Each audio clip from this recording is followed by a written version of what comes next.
Assalamualaikum warahmatullahi wabarakatuh. Saya Yudi Pramuka, tukang donat dari Barang YouTuber tertua di semesta. Tadi pagi saya dapat kiriman video dari donatur kami ya, donatur food ya, beras ya, Mama Syakura dari Swiss. Dan video itu sangat menyentuh hati saya. Dan saya berpikir lama video itu. Terima kasih ya ke Ibu Mama Syakura di Swiss ya, di kota Luzern.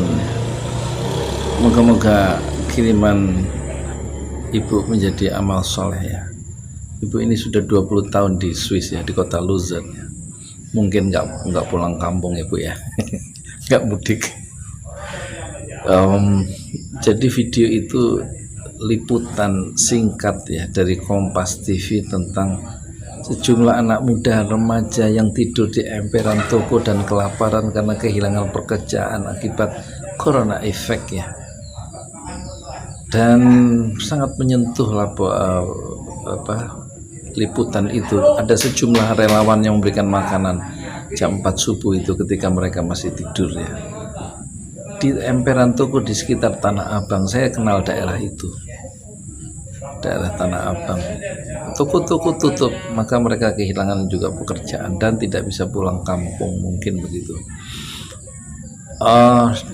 Dan ini saya melihat ini kasusnya tidak hanya di Tanah Abang. Menurut perkiraan saya banyak di berbagai tempat, dan saya punya proposal mini untuk sedikit mengurun rembuk ya. Hendaknya pihak RT dan RW itu mendata mereka, dan mereka harus tidur di musola terdekat, di masjid terdekat, supaya dia terlindung ya dari dinginnya malam dan debu jalanan, dan mendapatkan pasokan yang cukup ya, tanpa harus menyetor KTP. Cukup didata secara manual oleh pihak DKM masjid atau musola di wilayah itu, dan kemudian di drop makanan berdasarkan catatan atau orang-orang yang singgah di situ, apa yang memang mengalami kesulitan pangan, mengalami kesulitan membayar kontrakan, sehingga mereka keluar dari rumah-rumah kontrakan yang mereka tempati selama ini dan tidak bisa mereka bayar lagi. Jadi 600.000 masjid itu hendaknya dijadikan tempat untuk shelter, tempat menaungi ya orang-orang yang sedang mengalami kesulitan keuangan, kesulitan makanan dan minuman, dan juga kesulitan air bersih dan kesulitan tempat tinggal untuk sekedar berteduh ya. Dan ini akan berlangsung lama, dan hendaknya pihak RT, RW dan juga pihak pengurus Dewan Kemakmuran Masjid setempat di berbagai kota, di berbagai daerah, di berbagai desa itu mendata orang-orang yang memang mengalami kesulitan, didata, dan mereka mendapatkan pasokan makanan yang cukup ya. Ta'amul miskin, innama nud'imukum liwajhillahi la nuridu minkum jazaa'an wala syukur.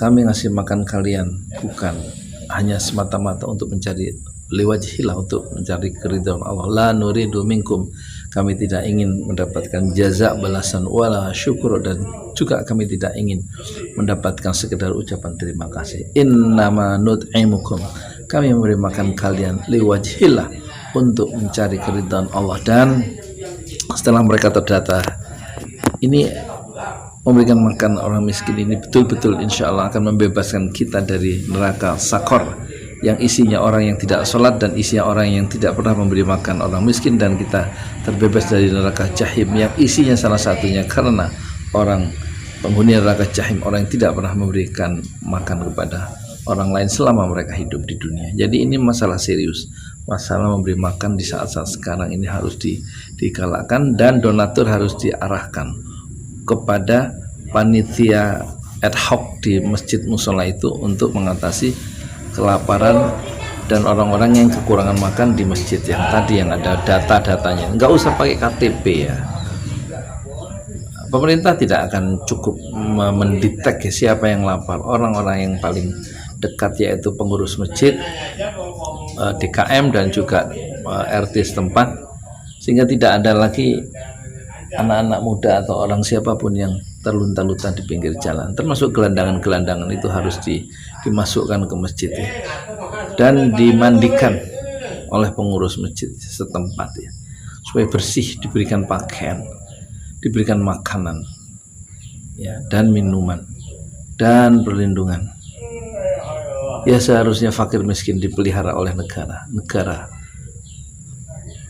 Entah siapa ya yang sedang dia pikirkan. Ini faktanya di Kompas TV kejadiannya, dan itu saya bayangkan terjadi di berbagai tempat. Saatnya masjid, musola mengambil peran sejarah dan menjadi pusat-pusat amal soleh. Moga-moga amal soleh yang Bapak Ibu Saudara lakukan diterima oleh Allah sebagai amal soleh yang bernilai tinggi di sisi Allah dan menyelamatkan dan membebaskan kita dari neraka sakor dan neraka jahim. Dan hendaknya para donatur juga lebih fokus memberikan nasi bungkusnya, makanannya yang berpunya, yang berlebih ke DKM atau pengurus masjid setempat yang memang di situ ada kumpulan orang-orang yang kurang makan karena corona effect, karena efek dari pandemi corona. Dan moga-moga kita semua selalu diberikan keimanan dan kesabaran yang tinggi oleh Allah Subhanahu wa Ta'ala. Amin amin ya rabbal alamin. Assalamualaikum warahmatullahi wabarakatuh. Salah satu lokasi tempat warga kurang mampu berkumpul atau istirahat kala malam tiba ada di kawasan Tanah Abang, Jakarta Pusat.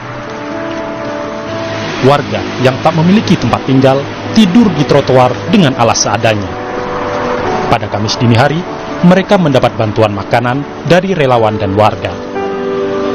Beberapa warga yang terpaksa tidur di emperan toko menjelaskan mereka harus menggelandang karena tak mampu lagi membayar kamar indekos setelah tempat mereka bekerja berhenti beroperasi imbas pandemi corona. Saya pedagang, ikut orang juga di Kota Tua, dagang jilbab gitu. Karena keadaan corona ini juga pengunjung kurang dan juga peraturan dari pemerintah juga toko nggak boleh buka, ya udah tutup. Kita juga yang ikut mau nggak mau ikut libur. Terus juga kita namanya kosan nggak tahu menahu, namanya perut juga nggak tahu mau corona mau apa, perut harus makan, tempat tinggal harus dibayar.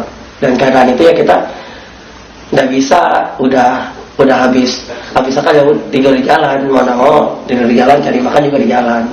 Udah 1 bulan kan kemarin sempat kerja, terus gara corona awalnya masih kerja seminggu, pas habis kan diperpanjang lagi sama pemerintah. Toko di Blok M tuh pada tutup.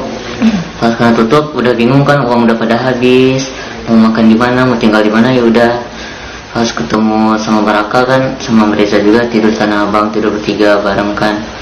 Terus itu juga nyari makan di jalan, apa yang bagi sembako kita kejar, nyari makan juga kita kejar. Reza dan Fahmi adalah gambaran warga Jakarta yang kehidupannya berubah dan terpuruk akibat dihantam pandemi corona. Jumlah orang dengan nasib seperti mereka boleh jadi bakal terus bertambah seiring pandemi yang belum berakhir. Harko Stiono, Kompas TV, Jakarta.